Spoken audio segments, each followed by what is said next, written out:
कामं कल्पहमप्येग सवाजितरथकुञ्जरां लङ्गां नाशयितुं शक्तस्तस्यैष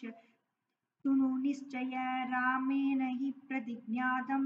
वक्रुव्य गणसन्धितौ उत्सादनममित्राणां सीता यस्तु प्रदर्शिता अपकुर्वन् हि रामस्य साक्षात् अभिपुरन्दरः न शुकं प्राप्नुयादन्य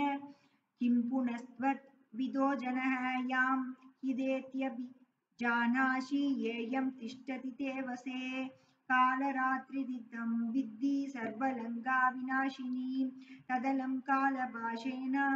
सीता विग्रहरूपिणा स्वयं गन्धवा शक्तेन क्षममात्मनि चिन्तया सीतया तेजसा दत्तां कोपप्रपीडितां दह्यमानान् मिमां पश्य पुरीं शाटप्रतोलिकाम् श्वानि मित्राणि मन्त्रिंश्च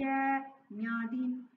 भ्रातॄन् सुदान् स्थितान् भोगान् दारांश्च शङ्गां च मा विनाशामुपानय सत्यं राक्षसराजेन्द्र शृणुष्व वचनं मम रामदासस्य दूतस्य वानरस्य विशेषतः सर्ववान् लोकान् सुहृदय सबुधान् सचराचरान् पुनरेव तदा सृष्टुं शक्तो राम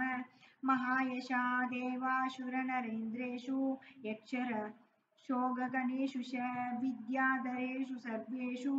गन्धर्वेषु रकेषु च